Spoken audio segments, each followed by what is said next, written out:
kinakaharap ng mundo. Anyway, saying that, so ito pong si Cristina Garcia Frasco na inalis sa DOT, binigyan ng bagong appointment. Tunghayan ang posisyon na nilikha para dito kay Binibining Frasco.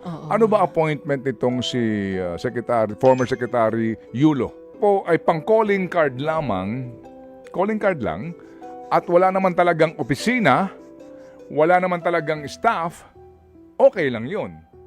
Diba? Ikaw ay advisor, calling card lang yan. Para lang masabi na meron ka pa rin posisyon sa gobyerno. Hindi ba? Gaano ka-importante itong posisyon na ito? At ano ho ba talaga ang purpose nito? Ito ba ay purpose para lang ho hindi ma-offend yung Garcia clan in Cebu? Nagtatanong na po naman tayo. Kung Pangulo, yan ang ating kailangan. Bayanihan is the answer. Oy, sandali lang. Parang may bara ang iyong Strait of Esophagus. Ay, hindi. Oo. Nabuksan na ang Strait of Hormuz natin. Pero yun nga sinasabi ni Pangulong Marcos Jr. that bayanihan is the answer. Walang maiiwan. Yan ang pangako ng Pangulong Marcos Jr. Walang maiiwan. No. Pero may mauuna sa bigayan ng ayuda. May Right? tama. Oo, May di ba? tama. Walang naiwan pero may mga nauna. Nauna na po ang tricycle drivers. Dito sa NCR, kayo po ang nauna. Ang mga nasa probinsya ay nga pa rin hanggang sa ngayon. Umiiyak pa rin sa taas ng presyo ng krudo. Sabi nga po mga bagay na hindi na po natin kayang baguhin. Di ho ba, no? Yan po yun eh. At ang ating po na lamang nga, pag-asa na bumilis-bilis po ang kilos ng gobyerno sa pagbibigay po ng tulong na ito. Sana nga po, sana. Ngayon mga kapatid, ito ho muna sa oras na 16 minutes after 6 o'clock. At salamat po na marami, Boss Max 3 Coffee. Ganda po ng ating Tuesday morning kasi nga ang ating kape ay Boss Max 3 Coffee. Boss Max 3 Coffee, alam mo na kaagad, amoy pa lang. Quality ang kanyang coffee beans at puno ng sangkap na galing sa mangosteen with xantone na may po sa ating kalusugan, pangangatawan. Boss Max 3 Coffee, kapeng mangosteen sa sarap. Available yan sa Mercury Drug, Watson, 7-Eleven, Southside Drug at mga piling supermarkets nationwide. Thank you, Boss Max. All right, baby girl, ano ang sinasabi ni Donald mo?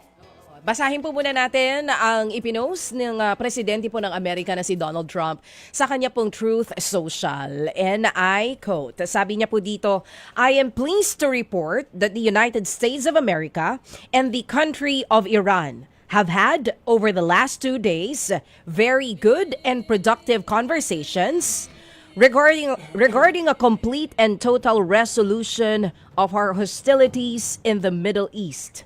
Based on the tenor and the tone of these in-depth, detailed, and constructive conversations, which will continue throughout the week, I have instructed the Department of War to postpone any and all military strikes against Iranian power plants and energy infrastructure for a 5-day period, subject to the success of the ongoing meetings and discussions.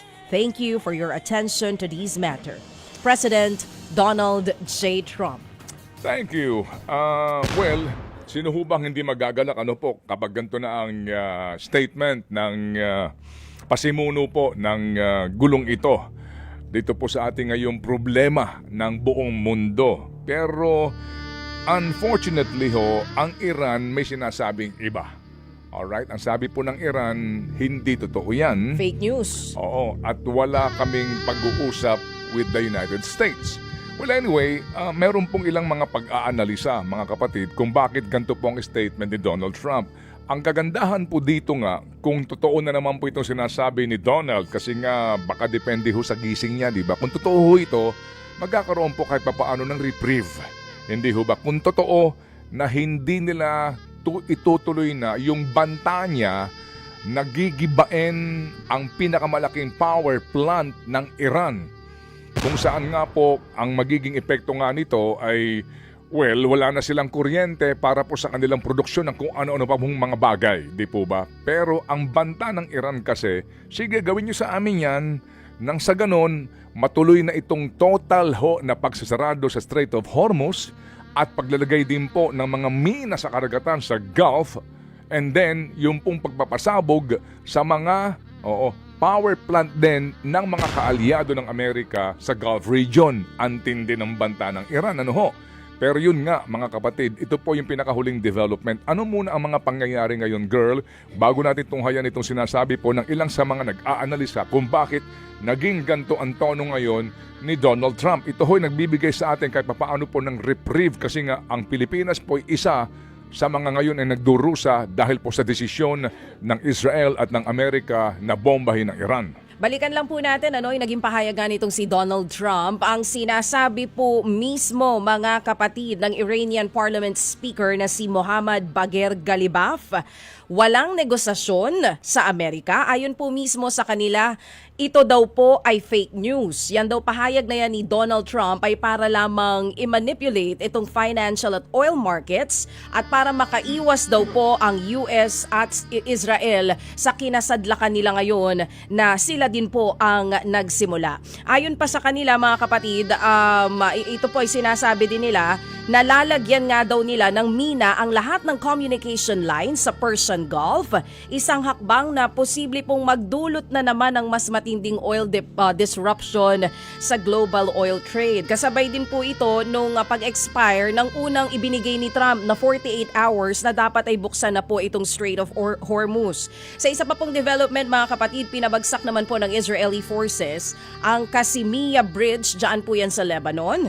Isang mahalagang daanan palabas po yan ng Southern Lebanon. Ayon po kay Lebanese President Joseph Aoun, ang naturang pag-atake ay maaaring simula o prelude pa lang po sa posibleng ground invasion ng Israel sa nasabing lugar. Sa ngayon po nananatili pa ring mataas yung tensyon sa rehiyon at patuloy pa rin pong binabantayan ng buong mundo ang posibleng epekto pa rin po nito, lalo na pa po sa presyuhan ng langis katulad natin na bansang Pilipinas na wala naman po tayong sariling source ng langis. At sa ngayon nga po, kahapon, sa mga gasolinahan na nadaanan ko, 117 pesos na po per liter ang diesel dyan po sa Quezon City. At sigurado pong mas tataas po yan ngayong araw na ito dahil inaasahan natin na nasa 16 to 17 pesos po ang magiging dagdag kada litro sa diesel po yan. At sinasabi po na nasa 7 hanggang 9 pesos ang idadagdag naman po sa presyo ng gasolina. At pumalo na rin po sa 60.30 ang US dollar at ang palitan ng piso,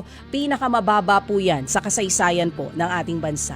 Mga kapatid, may mga pag-aanalisang ginagawa ang ilang pong mga bihasa sa gagantong uri po ng mga geopolitics at mga kaguluhan sa iba't ibang panig po ng mundo. Particularly nga po, itong ang pinasok na gera ng Estados Unidos. Ang sinasabi po mga kapatid na si Donald Trump dahil po sa itong gerang ito ay gastos. Opo, actually may mga din po, di ba? May mga nagsasabi po na the economy of war or the business of war, right? Kasi po kapag bawat isang drone, bawat isang missile, bawat isang paputok ay $1 million. May binabanggit po na ang Pentagon sa Amerika, ay humihingi ng $200 billion na supplemental funding. Sa loob lang daw po ng 6 na araw, ang gera pong pinasok ng Amerika only for the US ay umabot na sa 11.3 billion pesos. 16.5 billion in 12 days, lumalabas po ng $1.38 billion per day at lalo pa po itong lumalaki ang gastos. Ngayon, may mga balita po na ang Kongreso sa Amerika, bagamat kontrolado ni Donald Trump, ay may pressure na po na hindi pumayag na bigyan pa ng karagdagang budget. Itong si Donald para sa kanyang ginagawang gerang ito.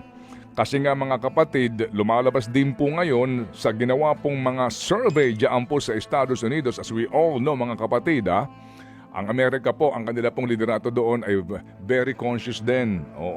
Sa mga survey na ginagawa po sa mga Amerikano, ang binabanggit po kasi ngayon, dahil din ang Amerika mismo, sa kanila mismo nagtaas na rin po ng presyo per galon ng gasolina. Ang sinasabi po mga kapatid, 66% ng mga Amerikano ang sinasabi, ito raw pong gerang ito is a war of choice. Meaning, pwede ka namang hindi makipaggera.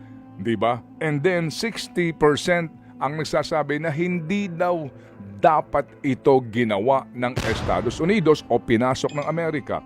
Habang 57% ang nagsasabi na mukhang this is going badly. Mukhang hindi nagiging maganda ang resulta nito para sa Estados Unidos. Mga kapatid, ang sinasabi po dito, ang mga Amerikano po ngayon ay hindi na po sumasang-ayon sa ginagawang ito ni Donald Trump.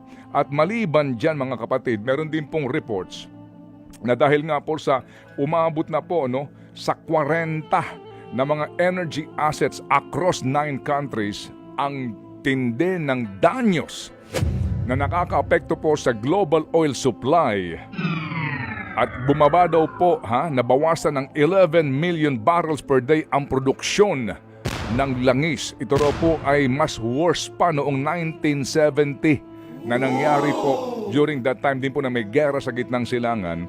Binabanggit po ng International Energy Agency na ito raw po mga kapatid ang pinakamalupit na gerang kinasangkutan ng Estados Unidos at ng Israel na nagbibigay po naman ng worst energy crisis in modern history.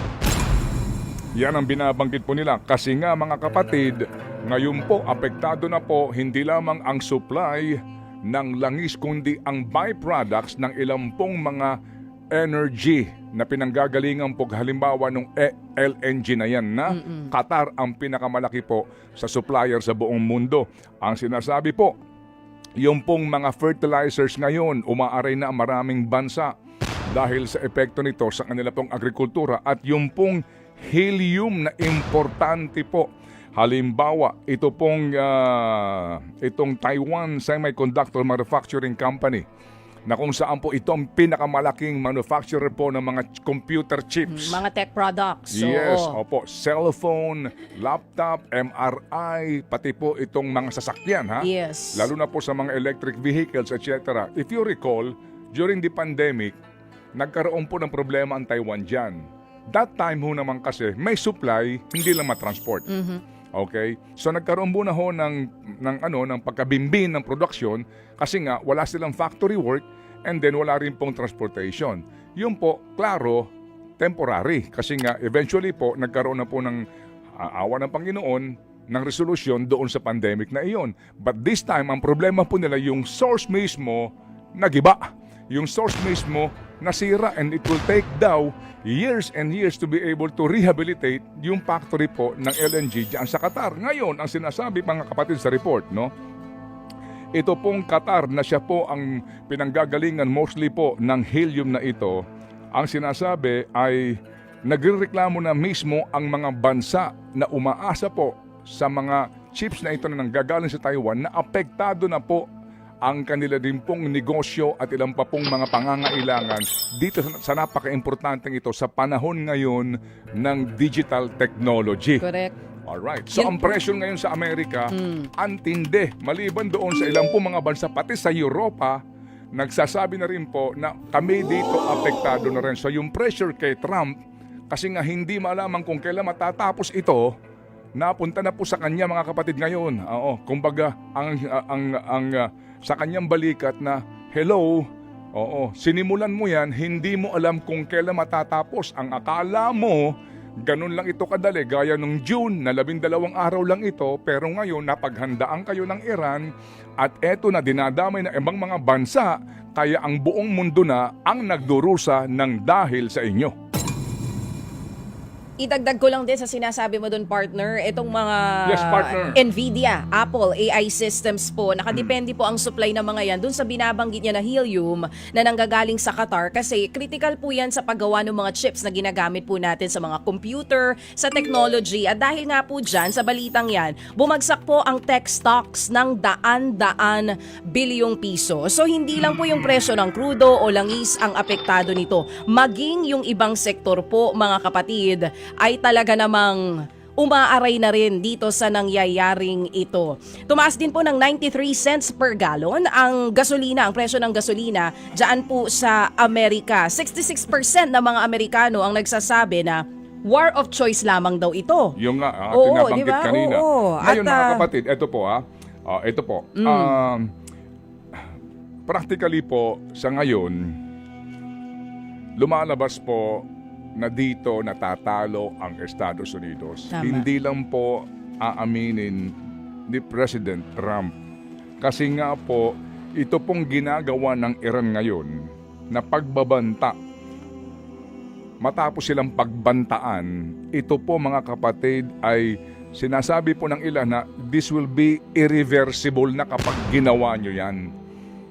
Just imagine kung bobombahin ng Iran lahat ng desalination plant ng Gulf region, ng mga sinasabing kaalyado ng Amerika, lahat ng planta nila ng petrolyo.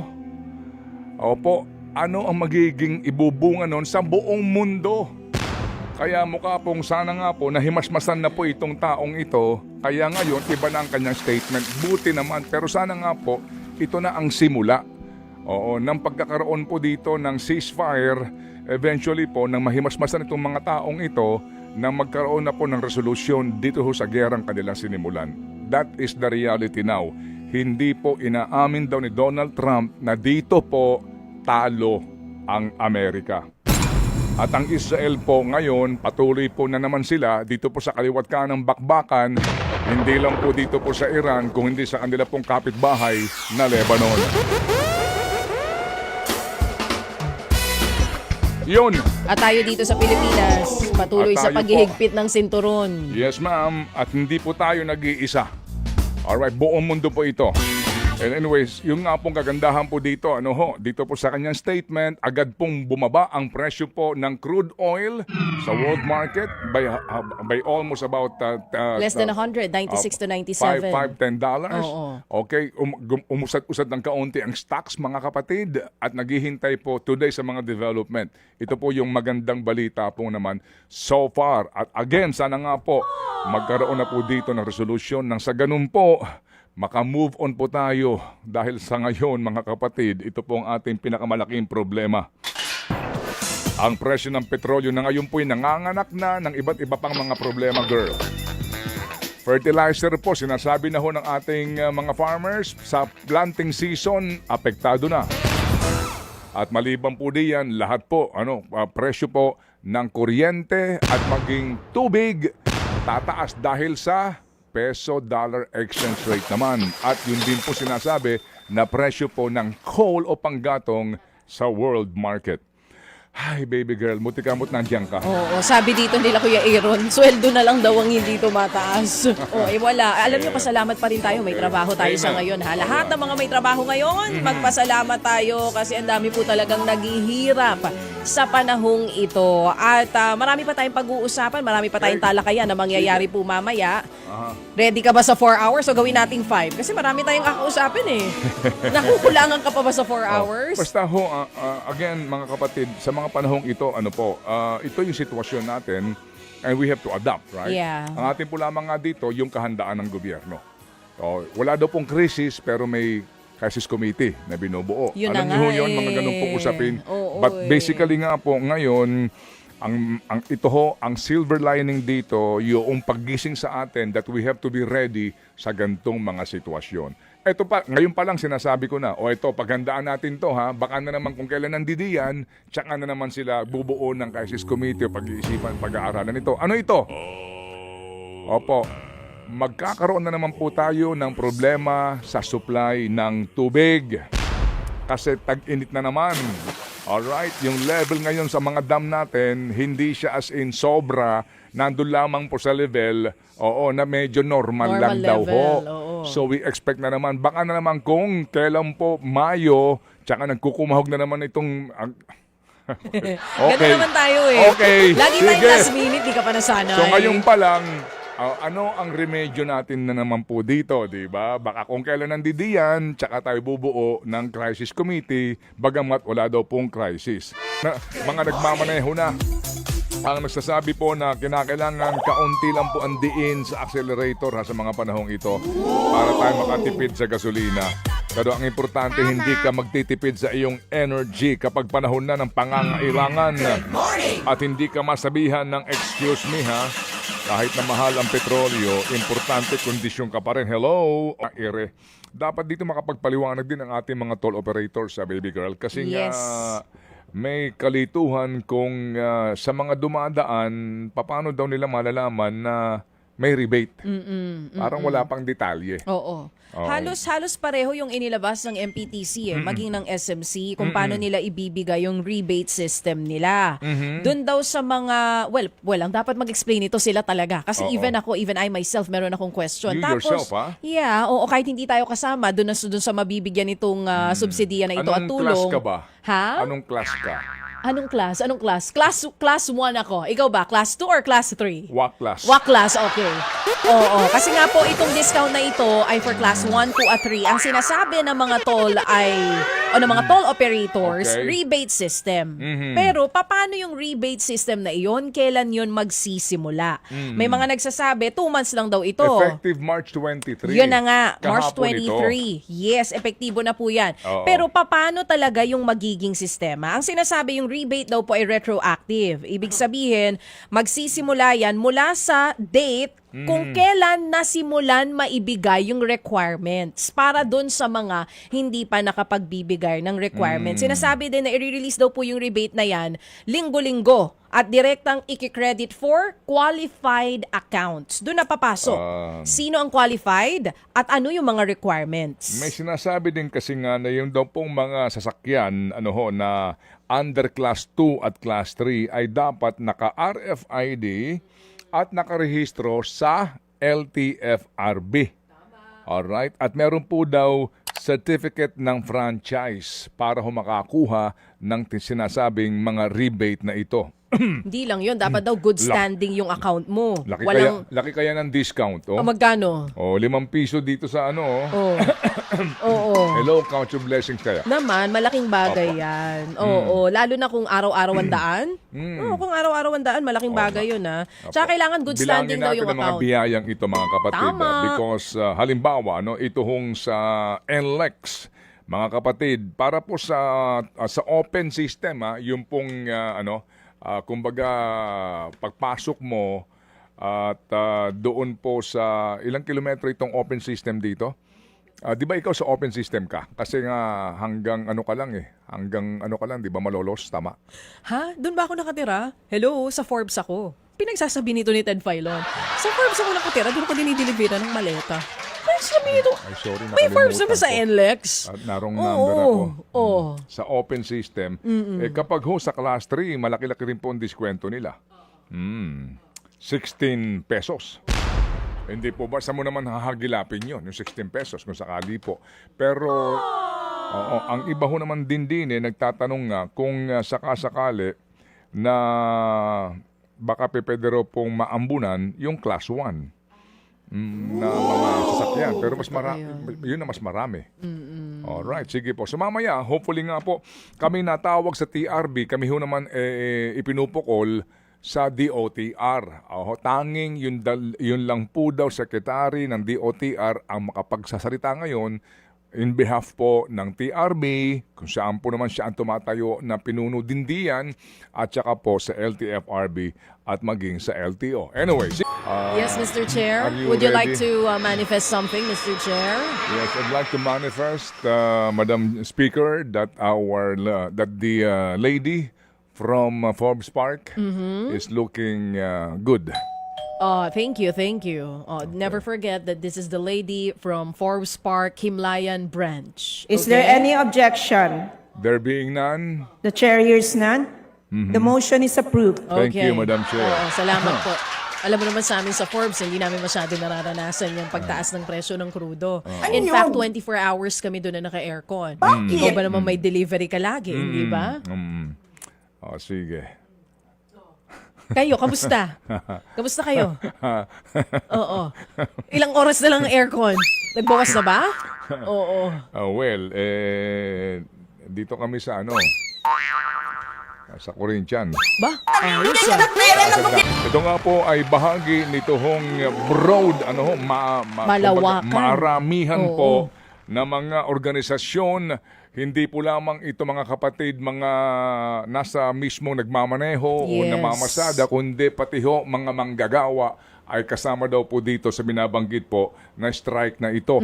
Basically nga, may mga demand sila. Na sabi ko nga kanina, baka ho yung iba dito ay hindi naman, wala namang kontrol ang gobyerno in all fairness. Imposible. Okay.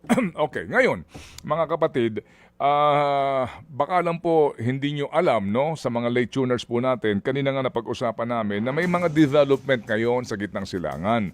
At ito nga pong si Batman, aka Donald Trump, ano po, ay nagbigay po ng bagong pahayag at sinasabi nga daw niya na, uy, ang magandang balita, mundo, people of the world, na yung Iran ay nakikipag-usap sa amin at yung aking ultimatum ay binabawi na daw po niya. Ano ba basically sinasabi ng ninong mo? Nako, yung aking ninong, oo, ninong sa kumpil. Nagbigay nga po siya ng pahayag, mga kapatid, para sa mga kagigising lamang sa Truth Social. Ang context ng mismong mensahe niya is nagkaroon daw ng pag-uusap ang Amerika maging ang Iran tungkol pa rin po dito sa nangyayaring sigalot dyan nga daw po sa Middle East. Pero tumanggi agad ang Iranian government. Ang sinasabi nga nila, fake news ka, Donald Trump. Dahil wala namang naganap na anumang pag-uusap or negotiation sa pagitan po yan ng Iran at ng United States simula pa nang magsimula ang gera nung Feb 28. So ito daw ay fake news according to Iran. Sa ngayon, inaantay po natin ang panibagong pahayag na ibibigay ni Donald Trump kung meron Opo. man. Pero tangkilikin po natin to sa punto po ng kumbaga, yung sabihin na po natin, no, yung magandang balita, no, na maaring idulot nito sa mundo. Itong gantong pahayag po ni Donald Trump. Kasi nga una, nung ito po kanya sinabi, agad nang bumaba ng below $100 ang produkto, ang presyo ng crude oil. And then sa ilang pong mga bahagi po ng mundo, nakabawi, nakarecover ang stock market. But basically po, ang sinasabi nga dito, kung totoo itong sinasabi ni Trump, no, na hindi na nila bobombahin ang major po na mga planta ng kuryente, power, energy dito sa Iran. Yan ang kagandahan dyan. Kasi nga ito po ay nagpapahupa doon sa tensyon sa banta naman ng Iran na pag ginawa nyo sa amin yan, lahat din ng inyong mga kaalyado dito sa Gulf, bobombahin din namin ang kanilang mga planta ng enerhiya. Pati po yung mga planta nila ng krudo. Ito ho ang kagandahan dito. Di ho ba? Kumbaga, nagkaroon po kahit papaano ng relief sa atin. Na baka nga naman po, totohanan na ito. Kasi nga, itong si Donald Trump ngayon ay naoobliga na humingi ng pondo sa US Congress. At ang sinasabi po, malaki-laking halaga ito ang kakailanganin nila para po sa kanyang extended war. Kasi nga nung unang akala ho nila, ito'y mabilisan lang. Pero ngayon, meron na pong uncertainty kung kailan matatapos ito. Humihingi nga po ng malaki-laking halaga daw po itong Pentagon sa Kongreso po ng Estados Unidos na aabot daw sa $200 billion na supplemental funding para sa gerang ito. So far po, yan ang magandang balita. At mamaya nga po, depende yan siguro sa gising ni Donald Trump kung ito pa rin ang kanyang statement. Pero ngayon pa lang po, nagbigay na po ito ng kahit papaano po ay relief sa maraming bansa. Particularly po yung mga bansa diyan sa gitnang silangan na nadadamay po sa problemang ito. Although, sabi nga po ni Ted kanina, itong problemang ito na sinimulan po ng Amerika at ng Israel, ang latay nito sa atin hindi lang ngayong taon ang bibilangin para makarecover itong mga planta po ng energy, ng petrolyo at LNG dyan sa Qatar para manumbalik sa normal ang kanila pong produksyon ng petrolyo. Kasi ang binabanggit po dito, 40 energy assets across 9 countries are severely damaged at yung pong global oil supply has fallen 11 million barrels per day. Ito raw po ang sinasabi nga sa ngayon na worst energy crisis in modern history created and started by the person named Donald Trump. Kaya ho yung pressure daw po ng iba't ibang mga continents kay Trump, ganun na ho kalakas ngayon, kaya nagbabago na po ng tono itong ninong mo. Yan ang pinakahuli pong balita ngayon international sa mga pangyayaring ito. Okay? Ninong ko Oo. Eh bakit ba siya gusto niya mag-golf-golf lang habang tayong lahat nahihirapan? Mm-hmm. Nasa na naman kaya siya ngayon? Yung namang kumpare ng tatay mo na si Benjamin, Oo, si Benjamin Netanyahu ng Israel. oo, patuloy lang ho sa kanya namang ginagawa dito Sa Lebanon. Sa Lebanon. Silang dalawa ito si Batman at si Robin. Sige. But again, mga kapatid, opo, atin lang pong tangkilikin itong sinasabi ni Donald Trump na ito ng positive relief po naman para po sa buong mundo. Parang nung pandemic, girl, andyan na ba si Yusek? Nung pandemic, naalala po ninyo, nung pandemic, doon sa mga bumili ng mga sasakyan halimbawa, dalawa yung susi mo na remote. Alright? Pagbili mo, ang ibinibigay sa iyo, halimbawa ng Toyota, isa lang. Kasi po, for lack ng chip. Tapos yung manufacturing po nila ng mga sasakyan, kahit na Japanese made yan, Korean made yan, yung iba po natitigil na manufacturing kasi yung chip doon sa makina, wala pa. Because that time, mga kapatid, yung pong mga materyales at saka yung factory, hindi po makagawa, hindi ma-transport because of the pandemic. Yun eh. Kaya po nagkaroon ng shortage, remember, sa mga computer chips nung pandemic. Pero nung pong nagkaroon na ng bakuna, naka-move on ang mundo ho dito, nagpatuloy na po ito, naka-recover na po sila. Kaya ngayon, kung bibili ka ng auto, dalawa na yung susi mo. Dati-rati po, isa lang ibibigay sa iyo eh. Kasi nga, kulang ng supply because of that chip na importante, mabenta ng auto, isa lang susi mo, okay lang yan, paparating yung next na susi mo. Kasi nga, yun ang sinasabi ng factory sa Japan. Alright? Okay na rin kaysa nauna yung susi bago yung kotse. Pwede na rin yun, baby boy. Oo. Mahirap Count naman your yung blessing. nasa iyo yung dalawang susi. Wala yung pa yung kotse. kotse. O mabuti na lang pareho. Susi, may kotse. Pero at least, hulugan. Tama? Tama. Ngayon, Oh. iba ito. Oh. Iba ito. Kasi nga mga kapatid, ang sinasabi, yung pong mga ingredient, kumbaga mga kinakailangan para po sa mga pag-manufacture nitong mga computer chips na ito. Kailangan ng mga tech companies, pati po Apple, actually, paggawa ng cellphone, iPad, lahat yan, computers. Pati nga daw po fertilizer. Yan, mga pangangailangan po sa ilang pong mga produktong pang-agrikultural. Ang sisti dyan, dahil sa nasira yung pinanggagalingan, gagawin pa. Gulo pa ngayon. So, ilang pa pong taon ang bibilangin para makarecover. Ito po yung sinasabi nga dito sa mga laman ngayon ng balita. Nang dahil po dito mga kapatid, ang mundo naaharap po sa matinding krisis. Hindi ito ngayon lamang taon mararamdaman kung hindi po sa ilang pang susunod po na taon hanggat makarecover itong mga pinanggagalingan ng produktong ito diyan sa gitnang silangan.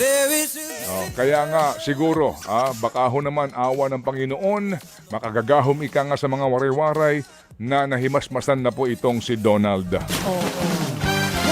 Nandito pa lang tayo ngayon sa problema sa presyo, ha? Hindi pa natin pinag-uusapan yung supply natin. Kasi doon sa huli, sinasabi, until April, meron tayo. After April, meron pa ba? Wala naman daw problema. Wala daw krisis, yun ang sabi. Wala ho naman daw problema sa supply. Talaga? Hindi nga. Sana nga po, no? Sana, totoo. Kasi kung may problema din sa supply, I don't think sasabihin nila. Maganda rin nga matanong nga sa pusa na ang DOE, itong 500,000 na mga bariles po ng diesel na paparating, kung paano po ang sistema nito. Tama naman ito, ha? Na mismong gobyerno na po ang makikialam sa sourcing po ng supply. Very, very good yan. Pero paano po yung mechanics nito? Kung ito ho ba ay binili ng gobyerno, at wala namang kakayahan ng gobyerno kung saan mo yan i-stock, di ba? Wala ka namang mga tangke na maaari mong pag-imbakan nito na ready. Kasi nga ngayon lang po ito kinakaharap ng gobyerno. Kung paano ho ba ito? Binili ng gobyerno, Saan yan? Ibibigay sa mga oil companies ba yan for distribution? Pareho lang daw ho yung presyo, etc. etc.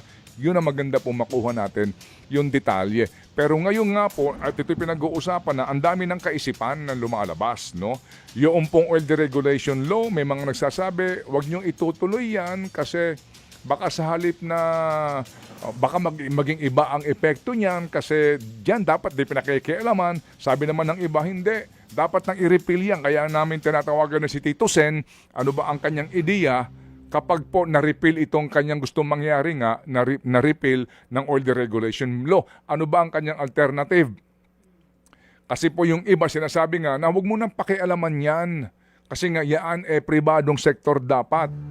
O, dapat yan wag mong i-regulate. Otherwise, baka hindi ganahan itong mga negosyanteng ito na mamuhunan dyan at mawalan tuloy tayo ng supply. Sabi naman ng iba, hindi. Kasi nga, binigyan mo, yan deregulated, kaya tuloy ngayon, nagmamalabis sila. So ano ba talaga? Hindi ho ba? Tayo ba ay regulated o deregulated? O, eto ang panukala na ho naman ng iba. Gawin nating hybrid. Paano yung hybrid? Papasok lamang yung regulation sa ganitong mga panahon. Opo. At yung hybrid, maaring deregulated ka pero bigyan mo ng pagkakataon ng gobyerno na masilip kung paano mo pinepresyohan yan. Sabihin naman ng oil companies, regulated yan. It's a regulation. Sabi naman ng gobyerno, at taka ng mga consumers, hindi namin maintindihan kung paano mo pinepresyohan yan Hindi ba? O ito ngayon, binili mo sa ganitong presyo tapos presyo mo na mataas. Ano ba ang komputasyon mo dyan? Kaya nga deregulated So may debate doon. Ang importante, pag-usapan na natin kasi baka na naman po, bukas makalawa, magkalimutan tayo dito. Hindi po ba? So again, mga kapatid, ito mga isyong ito, kailangan natin maintindihan ng sa ganon, alam natin po kung nasa saan tayong sitwasyon ngayon. Alright? Sige. So, ang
naman ang katanungan. Tinanggal yung Secretary ng Tourism. Ang pangalan niya ay si former Secretary Cristina Garcia Frasco. Tinanggal siya sa tourism. Alam niyo ho yun? Doon din pala pupunta, di ba? Nung nasa Cebu si Presidente, sabi niya, alam niyo, naghahabol tayo sa tourism, tayo na pag-iiwanan, etc. etc. And kinakailangan nga, sabi nga niya, kinakailangan po na maghabol. Basically, without saying it straight, na nagkulang ang liderato ng DOT. Di ho ba? Kumbaga po, kung kailan naman po patapos na yung kanyang term, tsaka maghahabol kung kakayanin pang humabol. Although ngayon po naman looking forward tayo sa DOT kasi nga new leadership at marami pong programa ang DOT ngayon na patutupad din po nila na nagampanan po naman nagawa nitong si Frasco. In fairness. So ngayon po ang DOT ay magiging abala sa napakaraming programa ho nila lalo pa at summer season na para po sa ating local tourism. Kasi huwag tayong masyadong umasa na ngayon sa foreign tourists because of this problema na kinakaharap ng mundo. Anyway, saying that, so ito pong si Cristina Garcia Frasco, na inalis sa DOT, binigyan ng bagong appointment. Ano ang kanyang appointment? Ano ang kanyang opisina? She is appointed as the Presidential Advisor for Sustainable and Resilient Communities. Pakitagalog nga iyan. Siya nga po ay Presidential Advisor, mga kapatid, nitong sinasabi na advisor para po sa... Nakita mo. Teka lang. Nakita mo, namimilipit ka na tuloy ngayon. Nagahang yung utak Kasi ko ganito ha, okay. Napakasimple po, no? Kalihim ng kagawaran ng turismo. Ang bilis, di ba? Kalihim ng kagawaran ng enerhiya. Oo, kasi... Kalihim ng kagawaran ng hustisya. May agency talaga for that. Kalihim ng tanggulang pambansa. Okay, give me a chance. Siya ay presidential advisor para sa mga programa at polisiya na siguro nakatuon. Anong siguro? Kasi hindi ako sure kung anong ahensya siya. Pagbigyan niyo ako, pakinggan niyo lang. Na siguro Hindi. ay nakatuon sa katatagan. Sustainable? Katatagan? Oo. Resilient. Nandun ako sa resilient. Oo. Sa, ano ba Tagalog na sustainable, guys? Ano Tagalog na sustainable, Ted Filon? Mapanatili daw. Mapagtibay ang sustainable. Kita nyo, hirap na hirap din kayo. Pero yung resilient kasi katatagan ng komunidad. So, nakafocus siya sa katatagan ng bawat komunidad. Okay. Sustainable and resilient communities. Oo. Na, ano Sige, ba ito? okay, Haharap okay, sa mga hindi. climate change at sakuna? Dali. Saan siya Sige, haharap? bago natin to, kumbaga, tunghayan ang posisyon na nilikha para dito kay Binibining Frasco. Ano ba appointment nitong si former Secretary Yulo? Sa DNR. Loizaga Yulo ng DNR. Sa DNR siya, hindi ba? I'm sorry, Yulo Loizaga. Nasa DNR siya noon.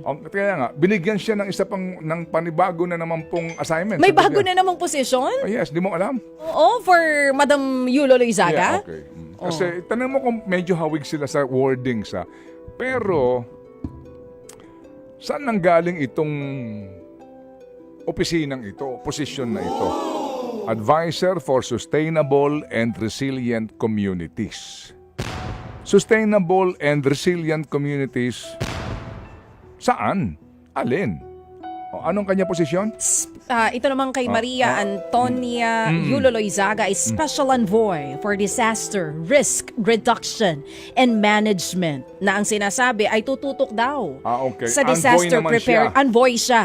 O yung isa ay Presidential Advisor.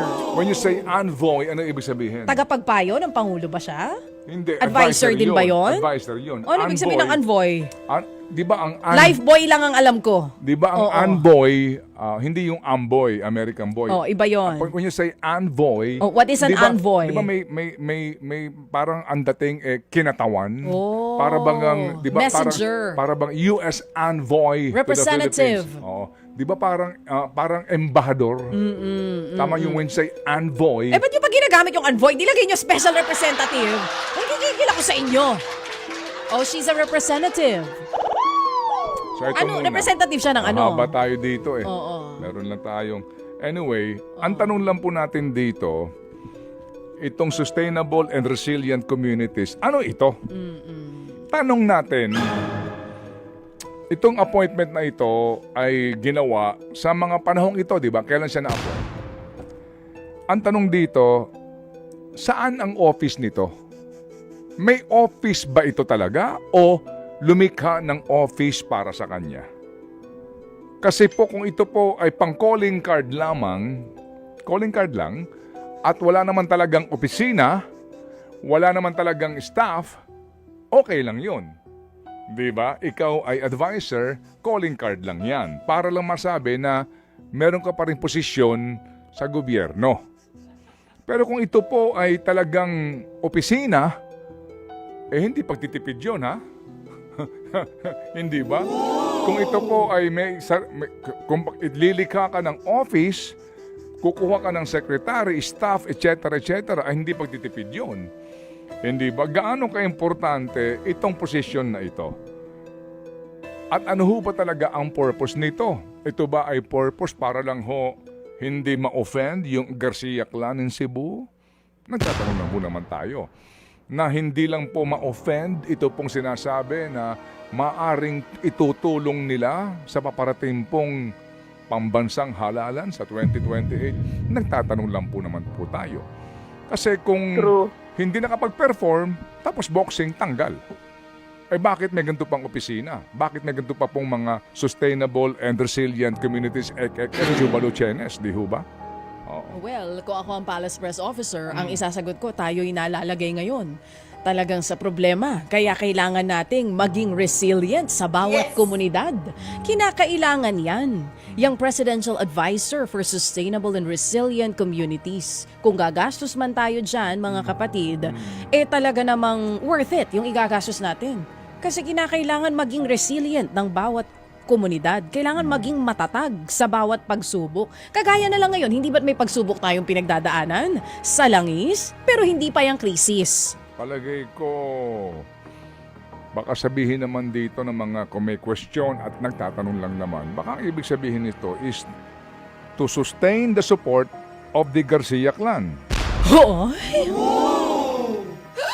And this is an example on how resilient their family is.